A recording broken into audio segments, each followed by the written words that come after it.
हमारा अगला टॉपिक है NIOS, जिसका पूरा फुल फॉर्म है national institute of open schooling, राष्ट्रीय खुला विद्यालय। इसकी स्थापना जो है वो 1989 में हुई थी और इसका लोगो है education for all, any time anywhere. जो ये NIOS है, ये एकेडमिक कोर्स, तकनीकी कोर्स और व्यावसायिक वोकेशनल कोर्स सभी प्रकार के कोर्सेज चलाता है। इसमें प्रवेश जो है 1 जुलाई से 31 अगस्त तक होता है और जो वोकेशनल कोर्सेज होते हैं उसमें प्रवेश वर्ष भर होता है। इसमें जो प्रमाण पत्र मिलते हैं, मतलब जो कि इस टाइप का इसमें एजुकेशन होता है, तो उसके जो लेवल है वो 4 प्रकार के हैं। पहला जो है आपका सेकेंडरी सर्टिफिकेट कोर्स, दूसरा सीनियर सेकेंडरी सर्टिफिकेट कोर्स। जैसे सेकेंडरी सर्टिफिकेट कोर्स जो पहले नंबर का है, आप उसको 10th तक का मान सकते हो। 10th तक के जो कोर्सेज होते हैं, 10th तक की जो कक्षाएँ होती हैं। और सीनियर सेकेंडरी में आपका 12th हो गया। वोकेशनल एजुकेशन सर्टिफिकेट, किसी भी स्किल से रिलेटेड कोई काम सीखना हो व्यावसायिक, उससे रिलेटेड सर्टिफिकेट कोर्स एजुकेशन देती है। और चौथा ओपन बेसिक एजुकेशन, जो हमारा बेसिक एजुकेशन होता है वो भी ये प्रोवाइड करवाता है। NIOS में जो अध्ययन सामग्री है वो अध्ययन सामग्री सेल्फ स्टडी के लिए पुस्तकें प्रोवाइड की जाती है। ऑनलाइन लेक्चर्स के थ्रू पढ़ाया जाता है। और जो है ये अभी जो आधुनिक संचार के साधन है, इंटरनेट हो गया, टीवी रेडियो हो गया, दूरदर्शन हो गया, इसके माध्यम से भी स्टूडेंट्स को पढ़ाया जाता है। और इसमें जो अध्ययन सामग्री में और जो है ये जो स्पेशलिस्ट होते हैं, विशेषज्ञ, उनके द्वारा जो लेसन डिज़ाइन किए जाते हैं, उनके द्वारा शिक्षण होता है और उन्हीं लेसन्स का असाइनमेंट उन्हीं लेसन्स के आधार पर असाइनमेंट दिए जाते हैं बच्चों को पढ़ने के लिए। अगला है हमारा अध्ययन केंद्र, स्टडी सेंटर। तो जो NIOS है, NIOS जो होता है उसका हर जिले लेवल पे डिस्ट्रिक्ट लेवल पे एक जो है स्टूडेंट स्टडी सेंटर होता है। जिले लेवल पर एक स्टडी सेंटर होता है और उसी स्टडी सेंटर पर आपको प्रैक्टिकल वर्क भी प्रोवाइड किया जाता है। वहीं से आप एग्ज़ाम फॉर्म भी भरते हो। और कॉन्टैक्ट क्लासेस जो होती है, संपर्क कक्षाएँ कुछ कुछ दिन की चलती है। तो कॉन्टैक्ट क्लासेस ये है कि जैसे आप वहाँ रेगुलर एडमिशन लेकर रेगुलर क्लासेस ज्वाइन नहीं करते हो, तो आपको गाइडेंस देने के लिए, जो कोर्स के बारे में बहुत सारी जानकारी देने के लिए आपको एक कुछ दिन की क्लासेस अटेंड करनी पड़ती है। उसको कॉन्टैक्ट क्लासेस, संपर्क कक्षा बोलते हैं।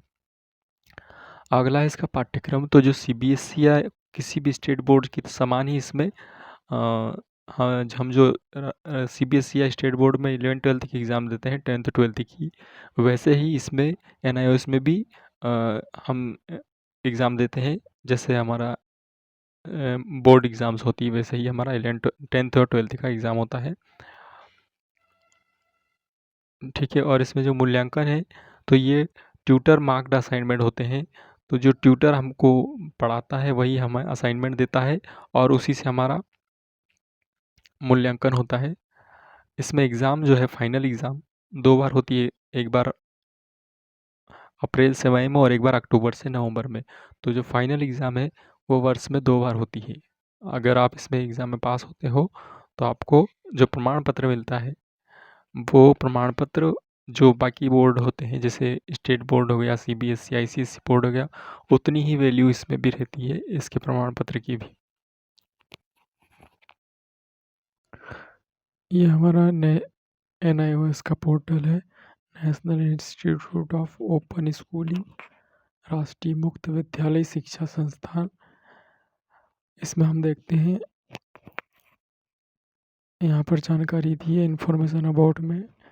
और ये हम प्रोग्राम्स में जाएंगे तो प्रोग्राम में हमें क्या देखने को मिलता है, secondary, senior secondary, open basic education. और ये नोटिफिकेशन में दिया है कुछ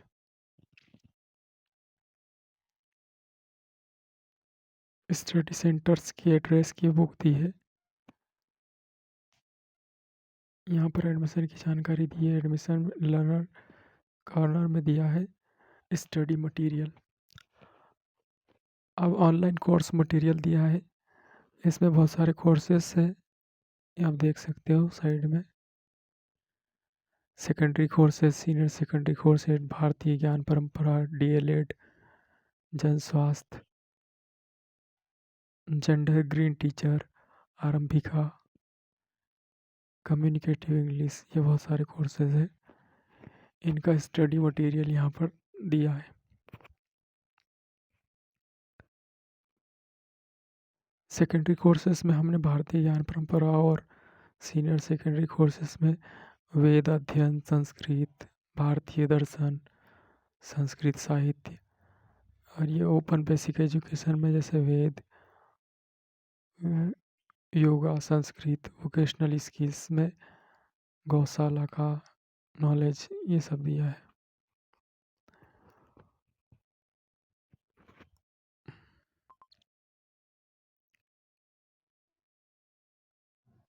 ये TMA ट्यूटर मार्क्ड असाइनमेंट, ये क्या होते हैं? ट्यूटर मार्क्ड असाइनमेंट को हम देखेंगे तो ये जो है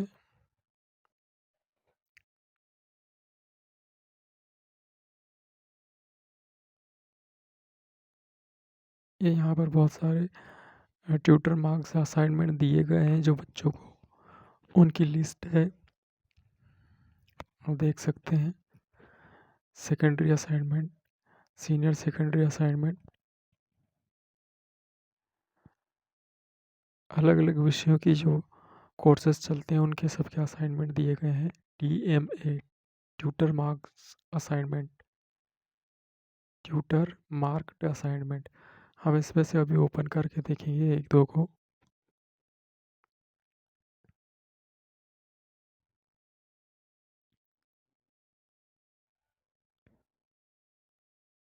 ये ट्यूटर मार्क असाइनमेंट है। शिक्षक इसमें अंक देता है और बच्चों को असाइनमेंट कंप्लीट करके देने होते हैं। हम इसमें से मैथमेटिक्स को खोल के देखते हैं।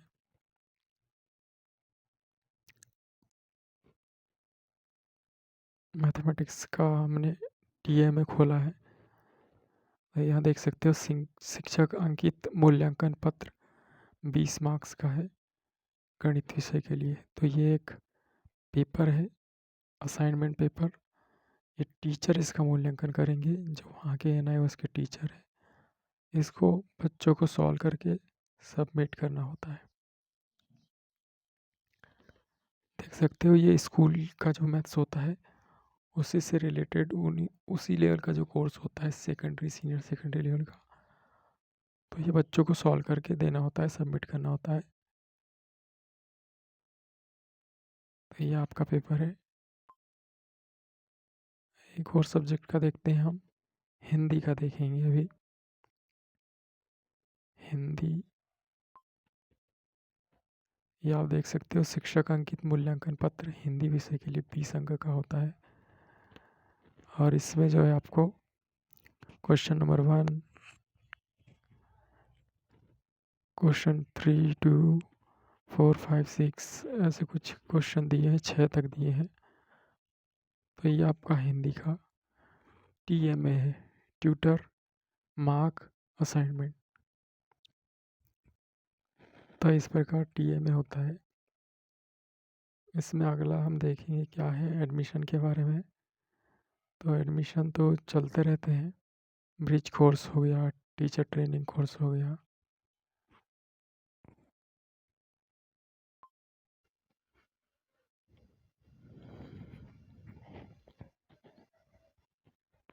इसके ऑब्जेक्टिव्स एंड फंक्शंस देखेंगे हम। ऑब्जेक्टिव एंड फंक्शंस,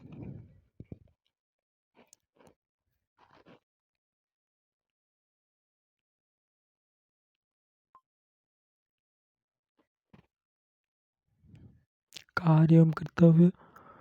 तो भारत में ओपन स्कूलिंग कार्यक्रम को बढ़ाना, विस्तार करना, उसकी रणनीति योजनाएं और उसके लिए कदम उठाना।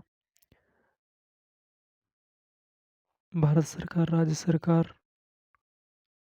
इनकी सहायता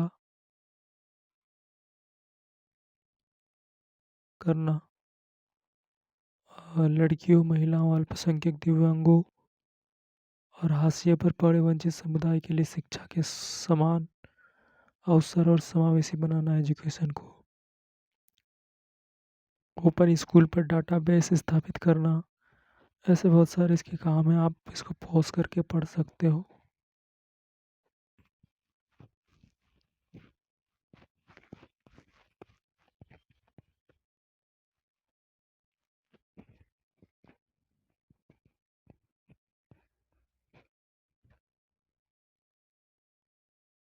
ये एडमिशन से रिलेटेड जानकारी है। इसमें 2 सेशन में एडमिशन हो रहा है। देखिए, अब फर्स्ट पब्लिक एग्ज़ाम हो रही है अप्रैल मई में, और दूसरी पब्लिक एग्ज़ाम हो रही है जो अक्टूबर नवंबर में हो रही है। 2 बार एग्ज़ाम हो रही है, अप्रैल मई, और एक बार फिर से एग्ज़ाम अक्टूबर नवंबर में।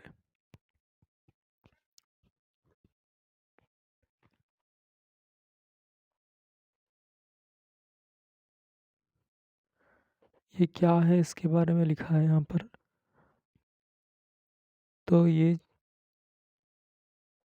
1990 में बनी थी। शिक्षा का सार्वभौमिकरण करने के लिए, समाज में अधिक समानता और न्याय के लिए, ज्ञानवान समाज को विकसित करने के लिए, इसलिए इसको बनाया गया है।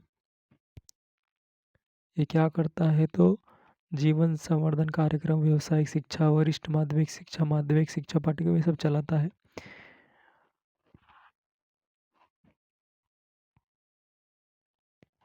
ये आप इसको पॉज़ करके पढ़ सकते हो।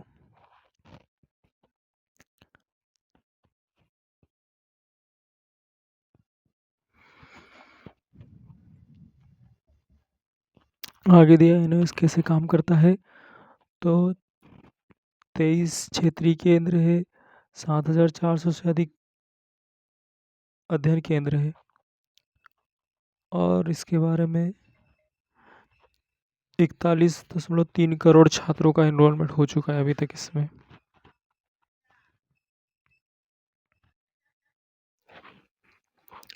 अगला है हमारा कि ये जो एनआईओएस है, इसकी आवश्यकता क्यों पड़ी। इसकी आवश्यकता अनेक कारणों से पड़ी। जैसे हमारी जो वर्तमान शिक्षा है, स्कूली शिक्षा है, वो औपचारिक फॉर्मल बन के रह गई है। मतलब बच्चा स्कूल जाता है, अपनी परीक्षा पास करता है और उसके बाद सर्टिफिकेट ले लेता है, बस। इसके अलावा वो कुछ नहीं कर पाता है अपने व्यवहारिक जीवन में, व्यक्तिगत जीवन में कुछ हासिल नहीं होता उस शिक्षा से। तो जो वर्तमान की हमारी जो स्कूली शिक्षा है, वो औपचारिक बनकर रह गई है। इसलिए ओपन स्कूल की सिस्टम की ज़रूरत महसूस हो रही थी। इसकी और क्या आवश्यकता है कि समस्या समाधान योग्य नहीं है। हमारी जो शिक्षा है वर्तमान की, वो कैसी है, उससे समस्या का समाधान नहीं होता है बालक के। और बच्चा सिर्फ़ किताबी ज्ञान अर्जित करता है। अगला जो है कि जो हमारी औपचारिक शिक्षा है, उससे बेरोज़गारी बढ़ रही है। शिक्षित युवा जो है वो बेरोज़गार होते जा रहे हैं। तो हमारी एजुकेशन भी इसमें एक रोल प्ले करती है कि वो ऐसा कुछ नहीं सिखाती बच्चों को कि वो व्यवसाय कर सकें कुछ। अगली इसकी आवश्यकता पड़ी थी इसलिए कि जो हमारे शिक्षित युवा है, वो काम से बचना चाहते हैं। जो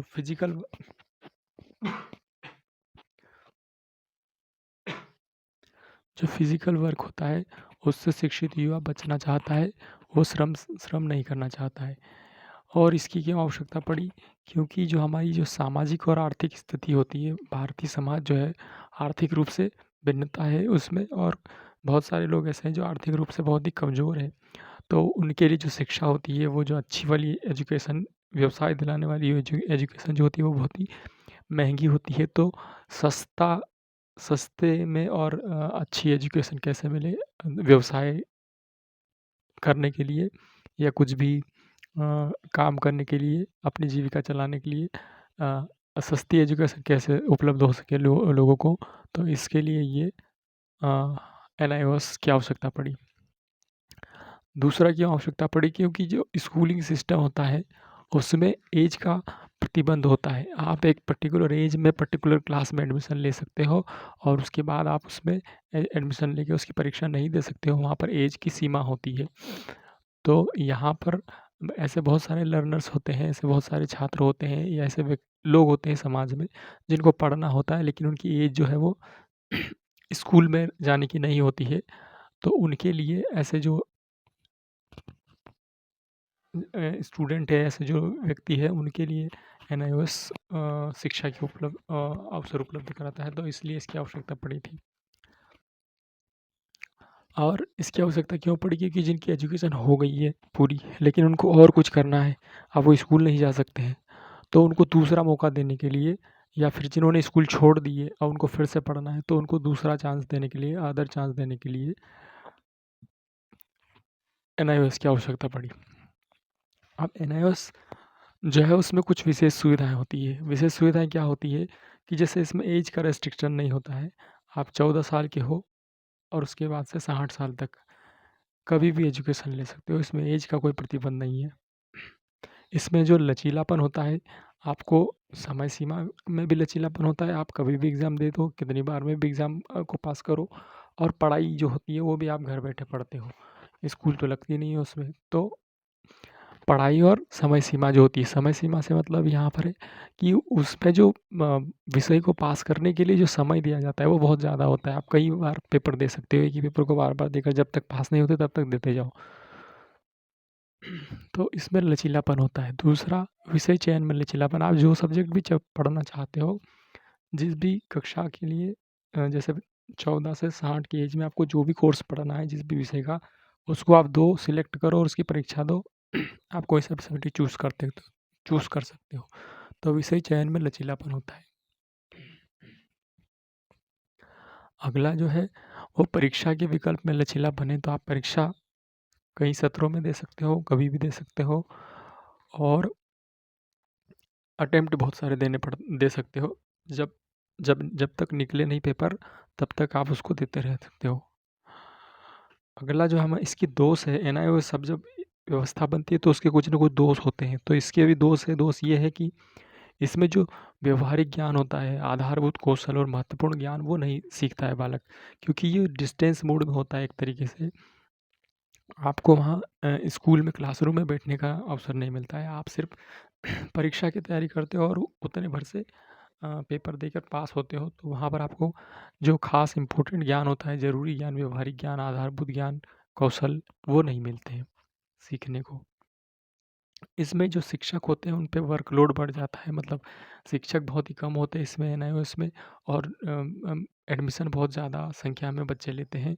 तो फिर उनको मूल्यांकन करना, उनके एडमिशन, उनकी परीक्षा लेना, ये सब जो है बहुत ही ज़्यादा काम, वर्कलोड बढ़ जाता है शिक्षकों पर। इसमें शिक्षक छात्र दोनों को असुविधा होती है। छात्रों को भी असुविधा होती है, बार-बार जो है सेंटर पर जाना पड़ता है, और शिक्षकों को भी असुविधा होती है क्योंकि छात्रों की संख्या बहुत ज़्यादा होती है।